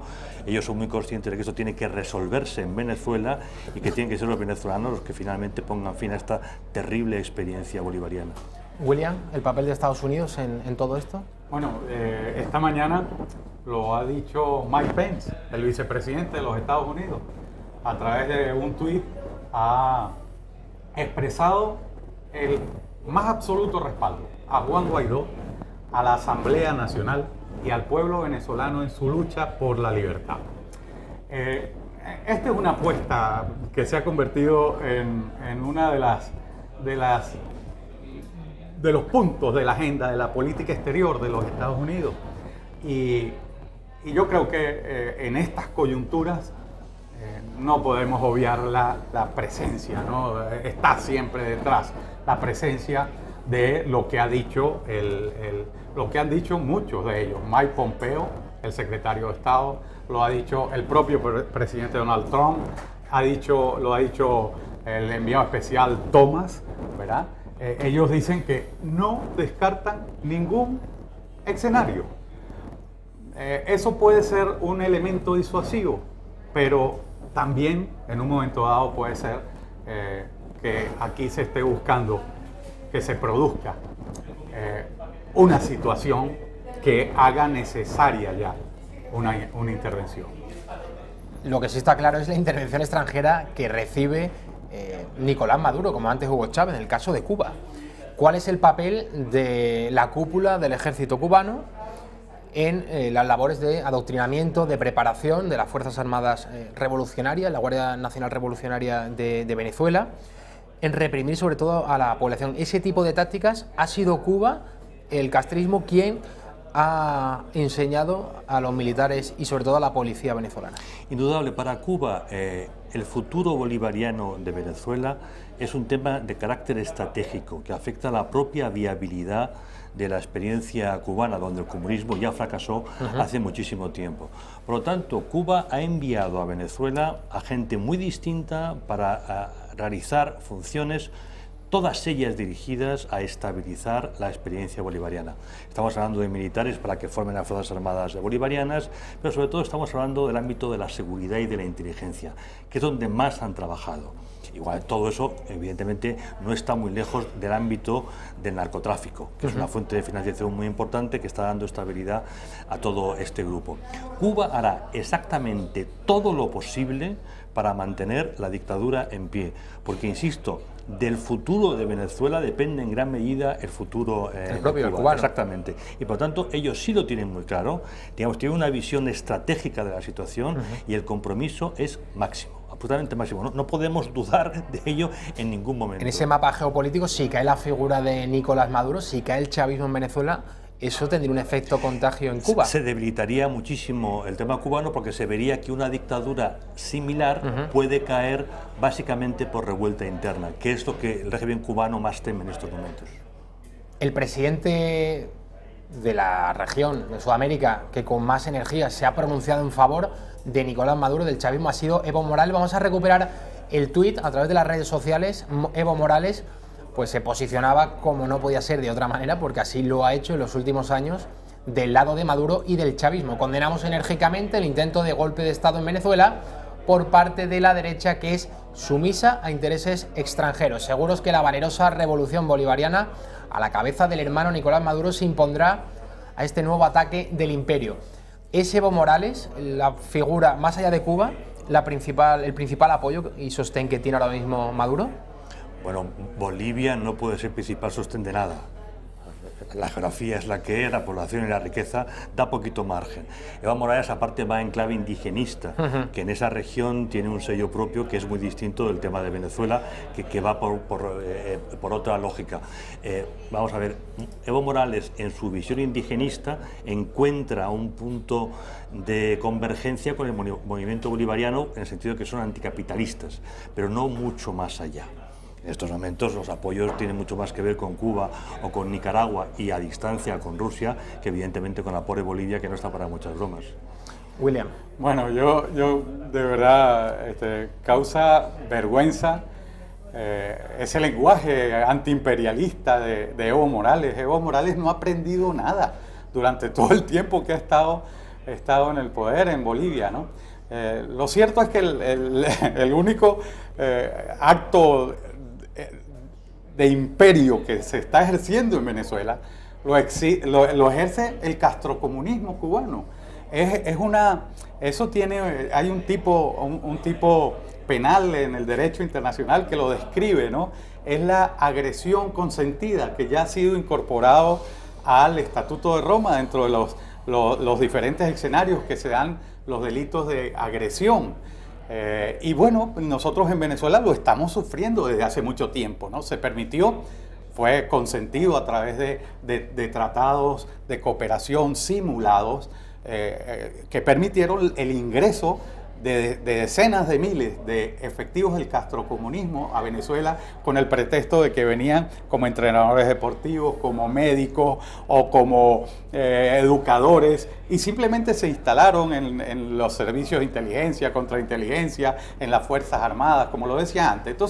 Entonces bueno, estas expresiones son absolutamente, me voy a permitir calificarla, ¿no?, de una ridiculez total, ¿no? Porque lo que está luchando es el pueblo venezolano por liberarse de este yugo imperialista del castrocomunismo, ¿no? En muchísimas ocasiones se ha dicho, estamos ya al borde del fin del chavismo. Maduro está a punto de caer en los últimos tiempos, desde el pasado mes de enero, cuando el propio Juan Guaidó, autoproclamado presidente de Venezuela, para nosotros presidente legítimo de Venezuela, qué duda cabe, se ha venido especulando con esta posibilidad. ¿Y qué sucedería en el sentido contrario si Maduro sale más reforzado de esta crisis? ¿Estaríamos hablando ya de Venezuela como Cuba? Es decir, una dictadura que pudiese durar hasta medio siglo. Maduro no puede salir más reforzado de esta crisis porque sencillamente lo que sus propios seguidores ven es que el gobierno en concreto y el régimen en general no es capaz de mantener el Estado en pie a pesar de tener petróleo. O sea, hay un problema en el bolivarianismo de incompetencia crítica. Y eso, incluso dentro del movimiento, pues le plantea muchas dudas. No creo que los cubanos estén muy contentos con Maduro. Preferían a alguien bastante más competente que él, que sea capaz de que los hospitales funcionen, de que haya alimentos en los supermercados, etcétera, etcétera.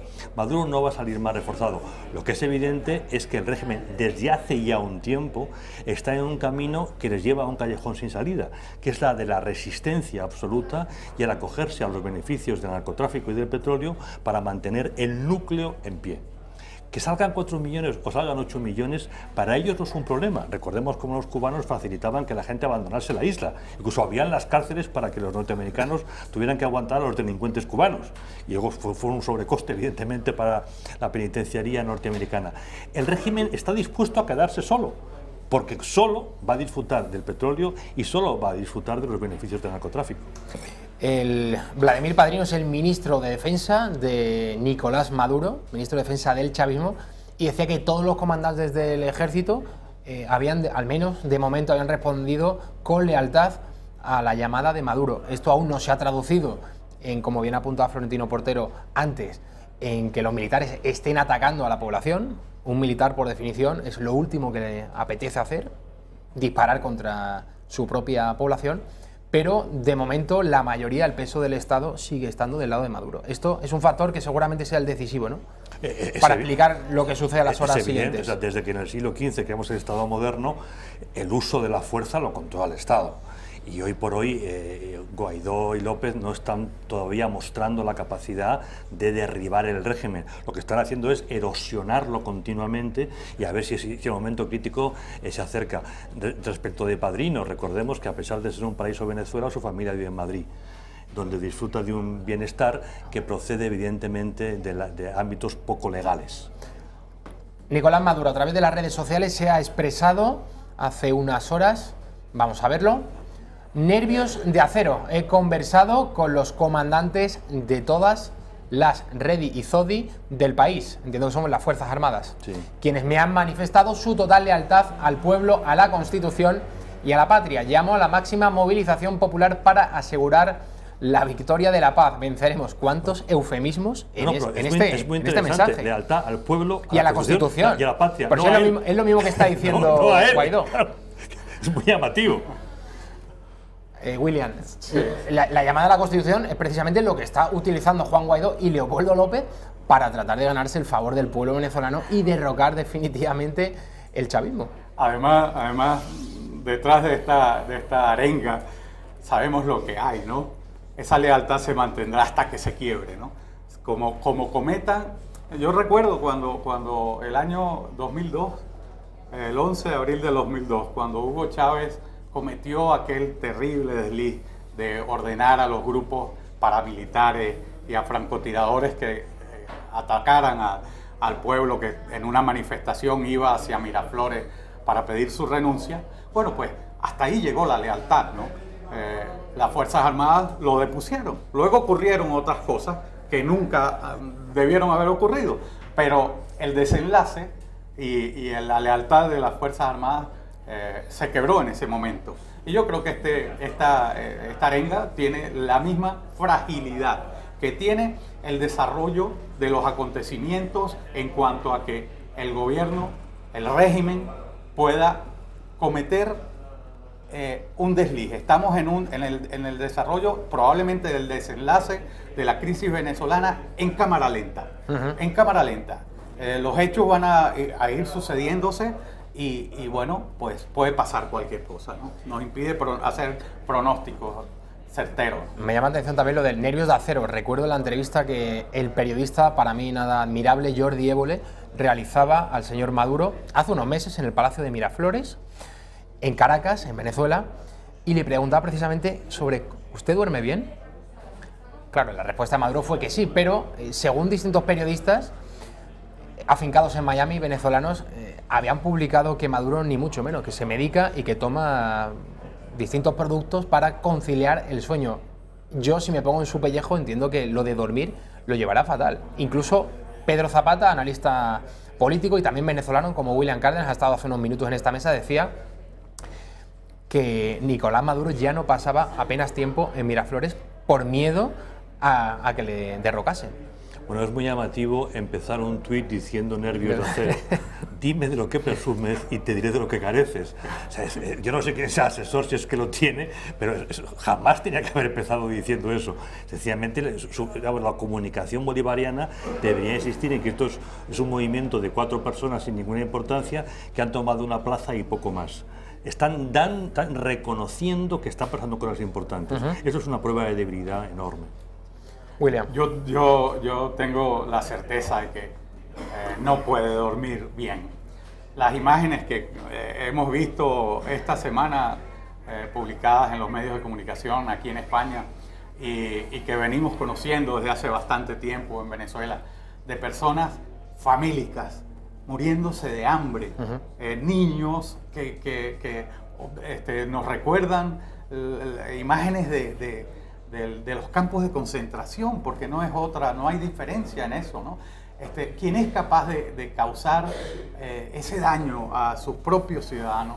Yo creo que difícilmente podrá conciliar el sueño. Yo creo que Maduro va a tener muchos problemas en el futuro. O sea, Maduro tiene un futuro que bueno, no creo que mucha gente esté dispuesta a estar en sus zapatos, porque el futuro es bastante se puede pronosticar como lamentable, ¿no? Volviendo al mapa político de América, el papel de México, López Obrador, el presidente mexicano, que también se ha acercado a Venezuela, ¿en qué medida podría ser un salvoconducto para Maduro y en qué medida podría ser un soporte tan fuerte como lo ha sido Cuba durante los últimos años al régimen? Lo que yo he leído esta tarde de las declaraciones del presidente mexicano no son de entusiasmo pro Maduro, está marcando distancias. Al fin y al cabo es un presidente elegido democráticamente, su gobierno en estos momentos es un desastre en México, pero por otras razones. Yo no estoy viendo en la posición mexicana un respaldo claro, como sí lo hubo en su momento a la experiencia cubana décadas atrás. Está marcando cierta distancia. Otra cosa es que tampoco ni mucho menos vaya a apoyar una intervención norteamericana o que le guste que los norteamericanos jueguen un papel relevante en la resolución de la crisis venezolana. Pero por lo que yo he podido ver, no puedo ver todo, está marcando distancias. Florentino Portero, experto en relaciones internacionales, William Cárdenas, de la plataforma de venezolanos en Madrid. Muchísimas gracias a los dos por estar con nosotros en la redacción abierta de Intereconomía. ¿Puedo agregar una cosita más? Por supuesto. Mira, yo soy venezolano, pero soy hispano-venezolano también. Y le llamo la atención al pueblo español, que vean estas escenas y que las miren y reflexionen sobre ellas, porque ningún pueblo está exento de terminar viviendo una tragedia como esta si apuestas por ideologías peregrinas que causan tanto daño a una sociedad, que la llevan de un país, en este caso, que era un país muy rico, un espejo para Latinoamérica, y que hoy vemos cuál es el terrible drama que está sufriendo, ¿no? Pues nos vamos a la publicidad. A la vuelta vamos a analizar lo que ha sucedido esta mañana en la sede del Partido Popular. Los varones se reunían, giro total en la estrategia de Pablo Casado. Ahora, del acercamiento a Vox, han pasado a calificar al partido de Santiago Abascal de ultraderecha. Lo vamos a analizar a la vuelta, no se vayan.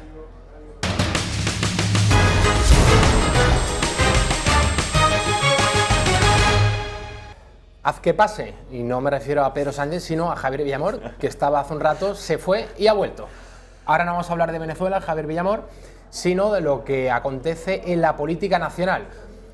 Yo creo que lo más importante que ha sucedido hoy en España es la reunión en la sede del Partido Popular en Génova 13, los varones, la Ejecutiva Nacional del PP reunida, gabinete de crisis para analizar y tratar de aportar soluciones al descalabro electoral que sufrían el pasado domingo. Pasaban de 137 escaños a 66 diputados en tan solo 3 años. Así están las cosas para el Partido Popular.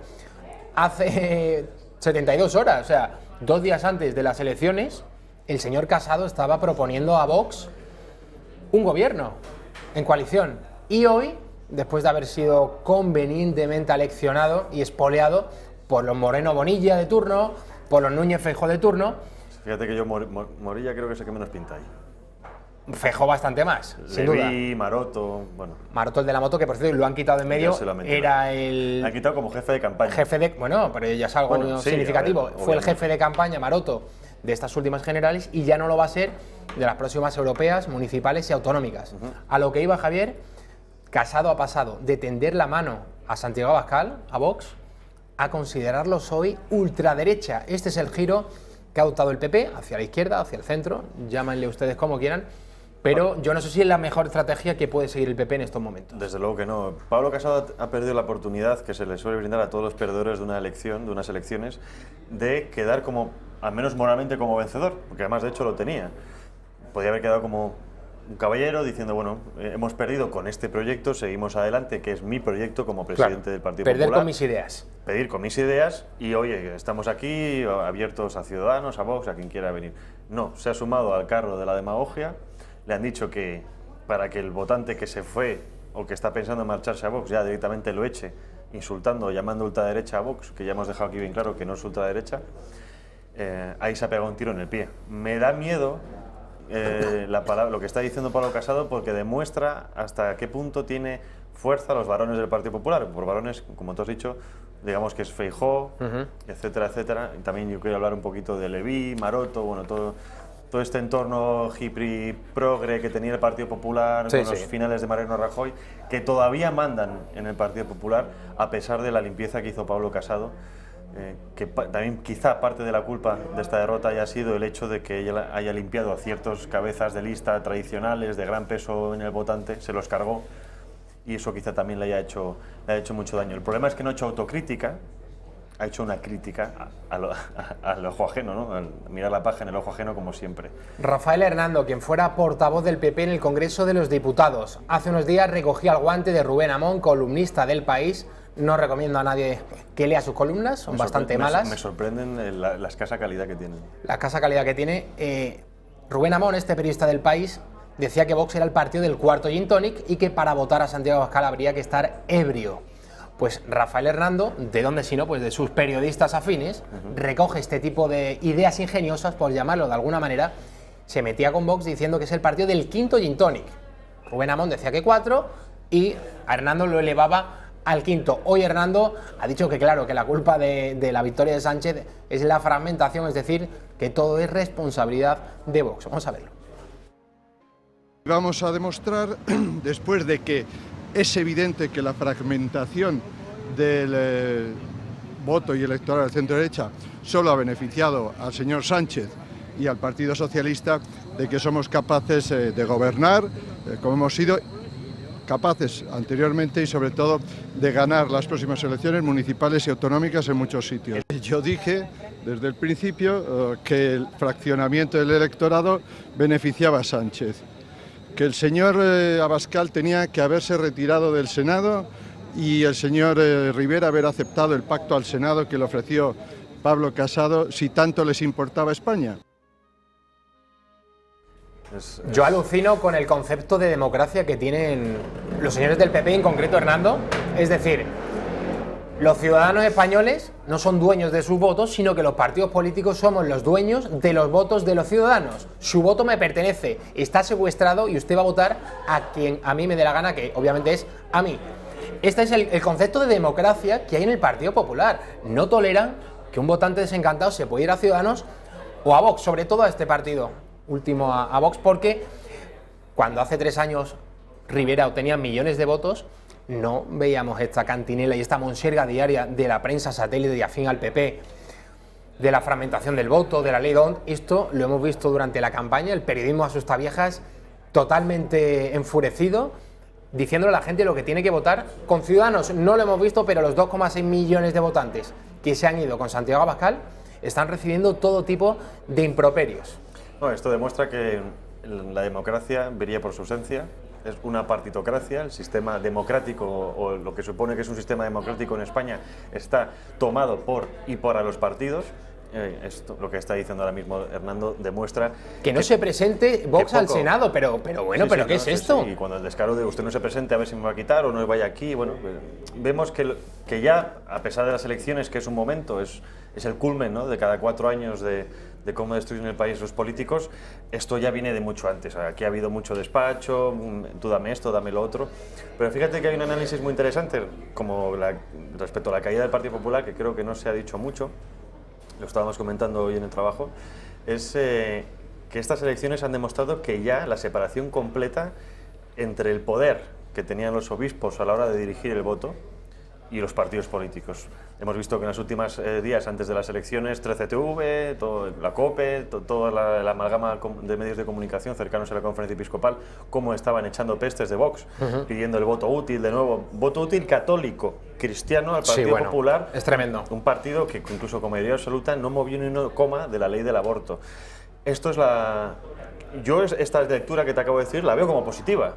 Ya no hay partidos políticos católicos o cristianos en él, sino que hay católicos que participan de la política, que yo creo que es un cambio que también viene... Es un matiz importante. Es un matiz muy importante, porque partidos tradicionales católicos como Alternativa Española AES, ahí diciendo no me sacan en 13TV, bueno, pues demuestra un poco que eso está ya muerto, ¿no? Y que la Iglesia, digo la Iglesia, aunque yo sea cristiano católico, como otras instituciones fuera de la religión, ya no tienen el peso que tenían antes en los votantes.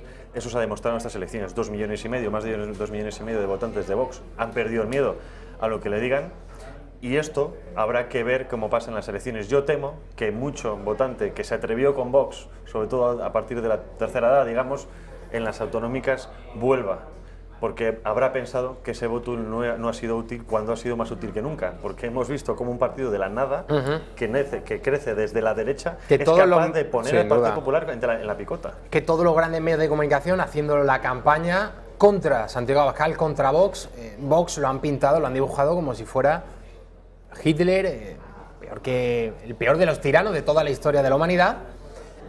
Y a pesar de esa campaña, Javier, hemos visto que ha sacado 2,6 millones de votos. La pregunta que te voy a hacer, porque el periodismo asustavieja sigue agitando ese fantasma del voto útil, ¿tú crees que ahora que tenemos las elecciones europeas y autonómicas en menos de un mes ya, estamos a 30 de abril, son el 26 de mayo, ¿crees que va a haber votantes de Vox que vuelvan al PP, sobre todo teniendo en cuenta que hoy el PP ya directamente ha calificado a Vox de ultraderecha, un partido extraparlamentario con el que no queremos ni hablar? Vale, ahí hay dos lecturas. Tenemos las elecciones europeas, que son circunscripción única, una persona, un voto. Ahí generalmente la gente vota hasta su madre. Por ejemplo, salió el Chiquilicuatre, hasta le votaron, ¿no? O sea, bueno, quiere decir que hay... Europa, digamos que es una elección diferente. Si nos basamos a nivel español, en las autonómicas o en las municipales, que están se sostienen bajo la ley electoral que tenemos y, por supuesto, la ley DONT, yo temo que mucho de ese voto que vino, sobre todo de las regiones más despobladas, como son Castilla-La Mancha, Castilla-La Vieja,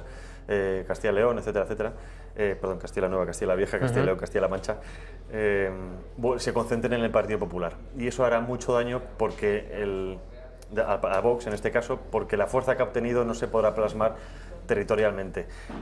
Entiendo que el Partido Popular se va a volcar sí o sí completamente en estas elecciones, es el todo o nada, porque va a haber... Se verá si sigue descendiendo o si sigue aumentando.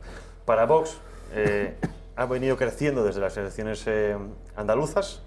Está claro que si ahora cae en picado, corre el riesgo de que quede como partido irrelevante dentro de 4 años. José Manuel García Margallo, ex ministro de Exteriores, incidiendo, como hacía Hernando, en el voto útil en este tipo de cuestiones. Da verdad cierta vergüenza oírle decir que los pasos a la derecha conducen al abismo, cuando lo que le ha pasado al PP, la pérdida de votos, ha sido sobre todo por la deriva del marianismo y del sorayismo. Vamos a ver a Margallo.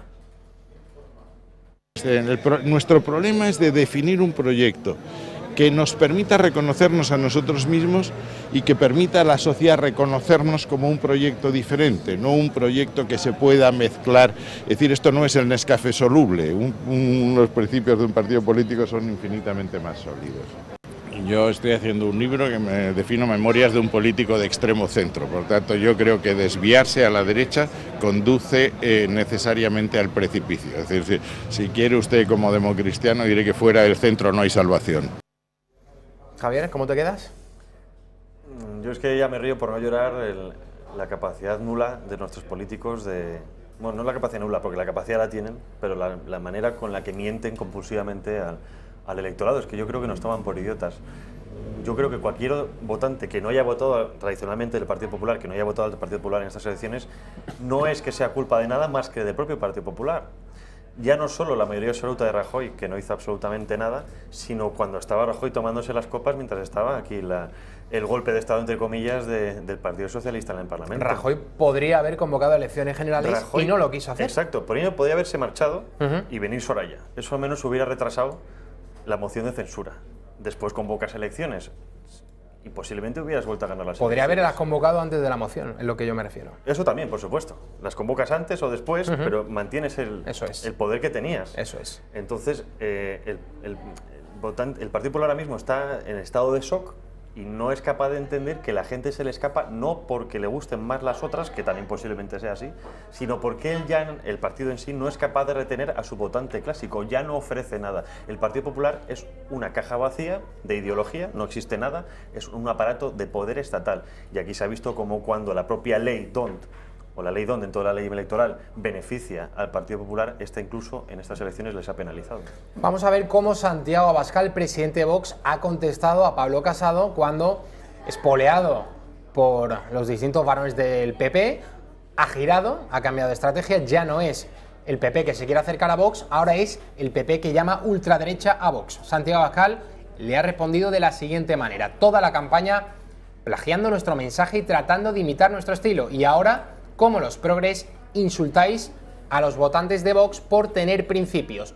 Se os está poniendo cara de UCD. Sois el pasado y la rabieta. Nosotros el futuro y la esperanza. Creo que Abascal acierta mucho al decir se está poniendo cara de UCD, porque le pasó lo mismo, ¿no? Hombre, tiene a Suárez y Llana ahí, desde luego. Espero que no siga los pasos de su padre. Pero bueno, se ve claramente, ¿no? Como un partido que cuando estaba acostumbrado a tener toda la derecha, que para poder amasar más votantes se le ofreció o se le aconsejó que fuera hacia la izquierda para poder aglutinar más voto, se ha demostrado que eso ha acabado siendo una de las causas de su implosión, porque esto no es una explosión, es una implosión interna del Partido Popular que poco tiene o nada tiene que ver, por mucho que digan que es Vox o Ciudadanos. Nos vamos a la publicidad, a la vuelta. Va a estar con nosotros Julio Ariza, ahí lo están viendo en estos momentos. Y también vamos a tener una entrevista telefónica con Pablo Linares, presidente de la Asociación para la Defensa del Valle de los Caídos. No se vayan, volvemos enseguida.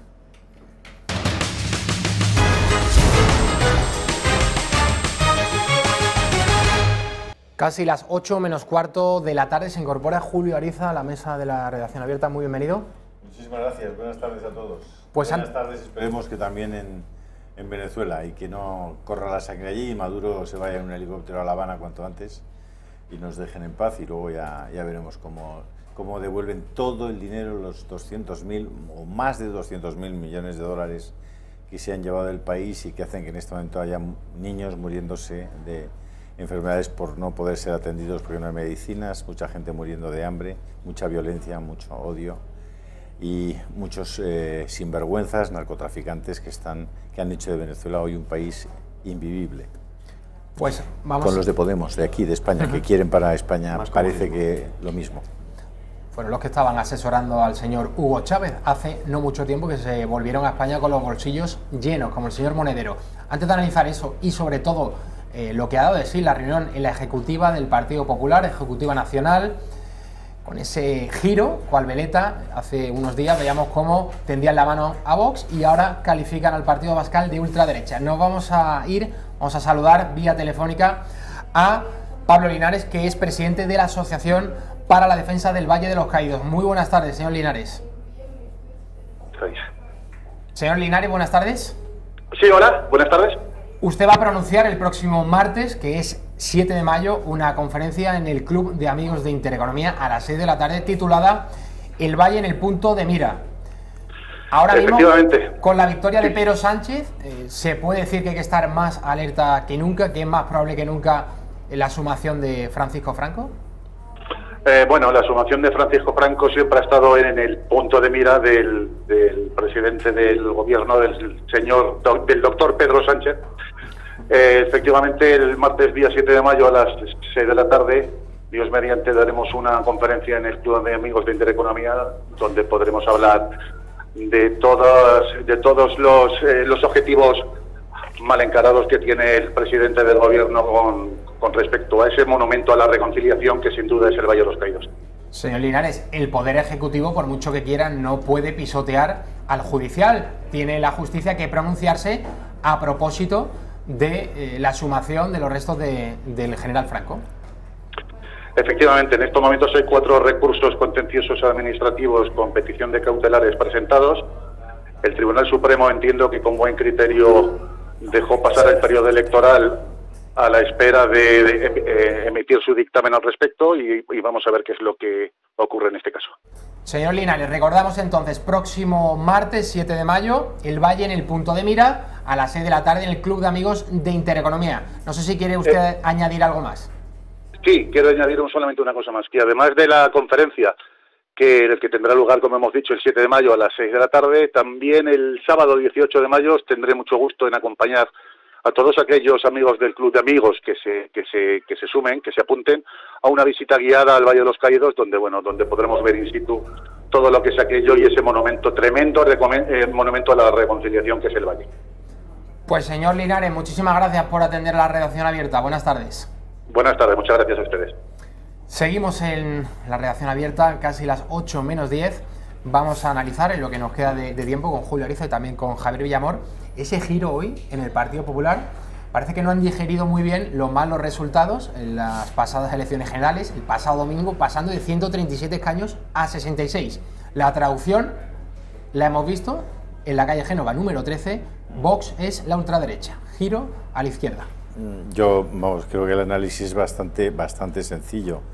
Pablo Casado gana las elecciones dentro de su propio partido porque los afiliados y simpatizantes creen que su discurso, que está mucho más cerca de los postulados políticos de Vox y que coinciden básicamente con el programa electoral con el que se presenta el Partido Popular de Mariano Rajoy a las elecciones del 2011, porque creen que eso es mejor para el partido y coincide más con los intereses de esos votantes del Partido Popular, que eran, en este caso, representados por los afiliados, que eran una masa importante. Los dirigentes, como se vio en el Congreso, cuando hubo muchos más aplausos a Mariano Rajoy que al propio Casado o al propio Aznar, los dirigentes, que son aquellas personas que llevan viviendo tantos años de la política y que servían a los intereses políticos de perpetuación en el poder de Soraya Sáenz de Santa María y de Mariano Rajoy, no coincidían con esas posiciones. Margallo es uno de esos casos típicos que está efectivamente en el extremo centro, como dice él. Entonces, ¿qué proponen exactamente? Una cosa muy sencilla. Abandonen ustedes a la derecha, es decir, nos vamos al centro. ¿Por qué? Porque la gente que piensa que hay que reformar la ley del aborto, no hay que representarla, no tiene que tener voz, no tiene ningún sentido. Usted olvídese, usted no pinta nada en este país. Usted lo que tiene que hacer es cambiar de opinión. Entonces, la ley de memoria histórica, no, nosotros no vamos a ir a por esa ley, ¿no? La hemos reforzado incluso en el Estatuto de Murcia con Ciudadanos y con Podemos. Vamos a cambiar la ley para el tema de las leyes de género para que los niños no sean manipulados y sean condicionados por ideas que van contra la moral, van contra las costumbres de sus propias familias, contra la idea que tienen para la educación de sus hijos. No, las vamos a mantener, como ha hecho Feijóo en Galicia, como ha hecho la propia Convergencia en Cataluña, como ha hecho el propio Partido Popular en Madrid.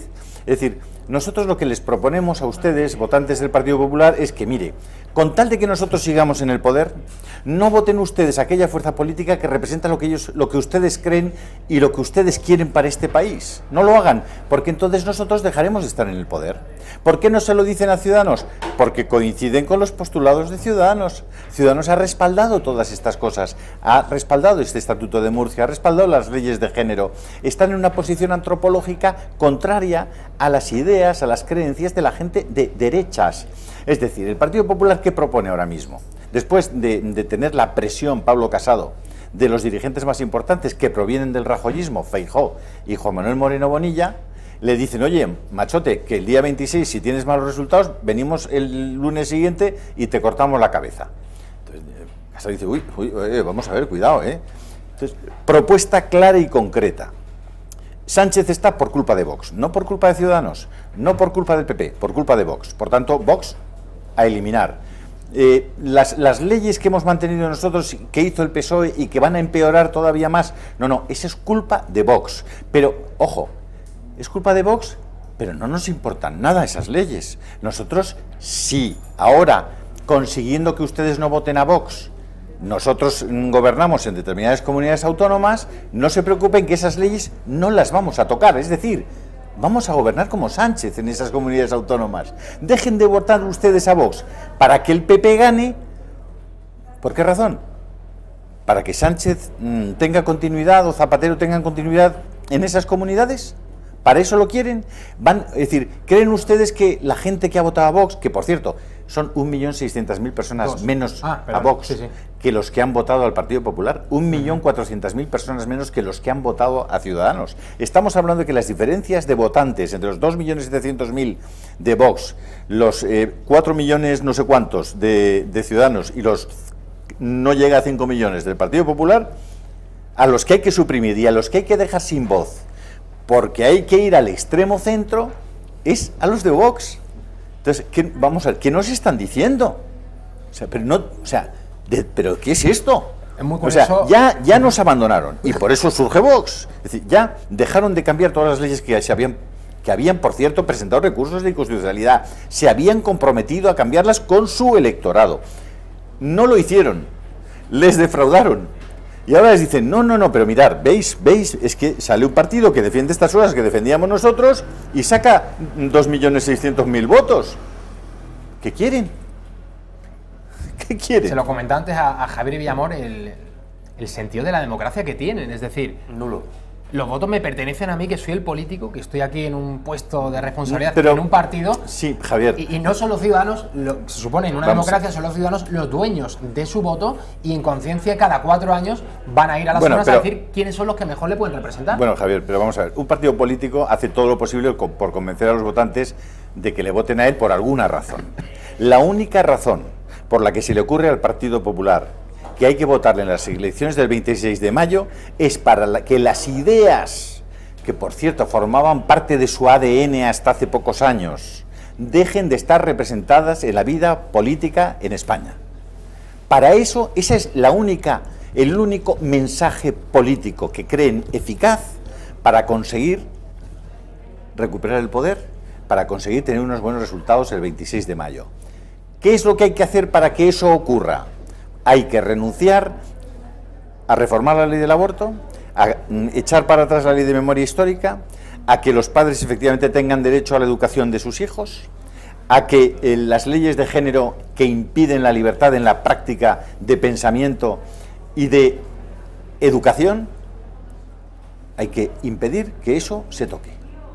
Entonces, si ustedes quieren eso, sin duda alguna, voten al Partido Popular. Si les importa un bledo eso, es decir, si esas no son las razones por las que ustedes quieren votar en el 26 de mayo, voten al Partido Popular, es decir, pero puede votar también a Sánchez. Van a tener ustedes las mismas consecuencias, porque no olviden que desde el punto de vista económico y fiscal, Sánchez, con Europa detrás, no va a poder moverse gran cosa, no tengan ustedes miedo al miedo, es decir, que tampoco, o sea, no, es que esto va a ser, no.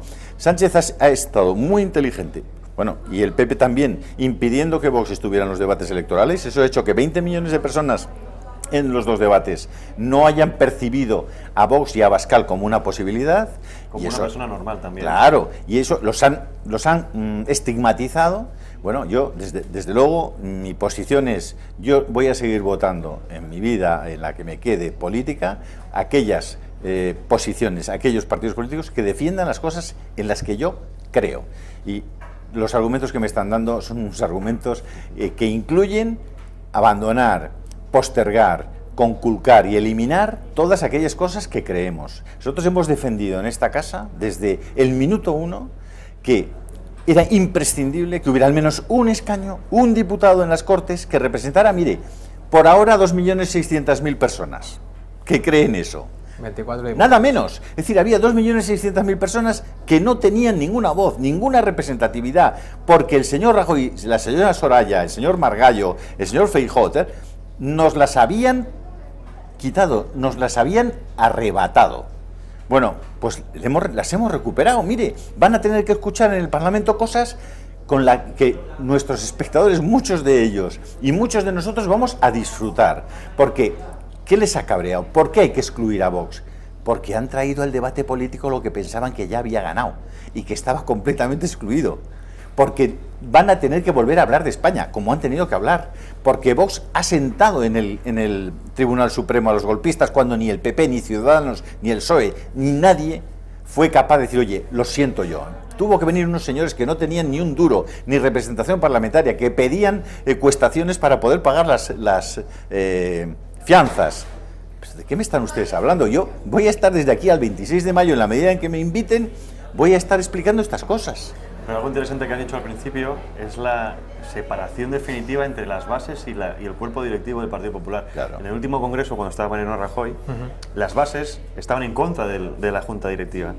Ahora que gana Casado, como bien ha dicho Julio, con el apoyo precisamente de las bases para que vuelva de alguna manera a lo que era el antiguo Partido Popular, va y son los de la Junta Directiva la que castiga al presidente por hacerlo caso a las bases, que era lo que antes hacían al revés.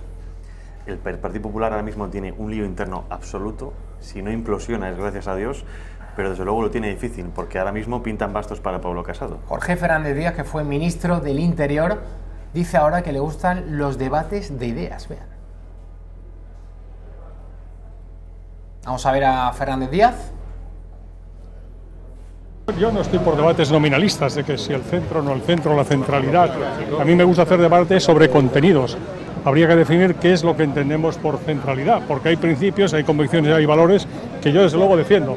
Y no creo que sean de centro, ni de derecha, ni de izquierda. Son valores, incluso me atrevo a decir que naturales, ¿no?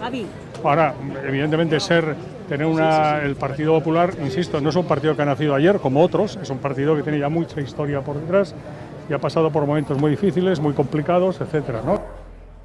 Julio, a estas alturas de la película... Etcétera. Es que están muy quemados.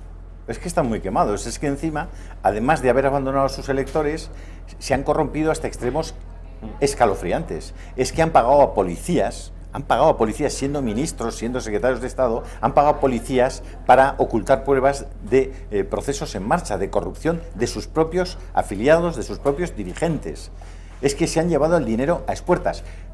Algo menos que lo que se ha llevado el Partido Socialista, que se ha llevado muchísimo más. Pero claro, como el Partido Popular ha procedido a eliminar aquellos medios de comunicación que podían contar la corrupción del Partido Socialista, la corrupción de Andalucía, la corrupción de Cataluña y la corrupción del PNV, porque esa corrupción que no existe porque los medios que ha propiciado el Partido Popular la ocultan. No porque la ocultemos nosotros, que ni hemos ocultado la del PP y muchísimo menos la del Partido Socialista.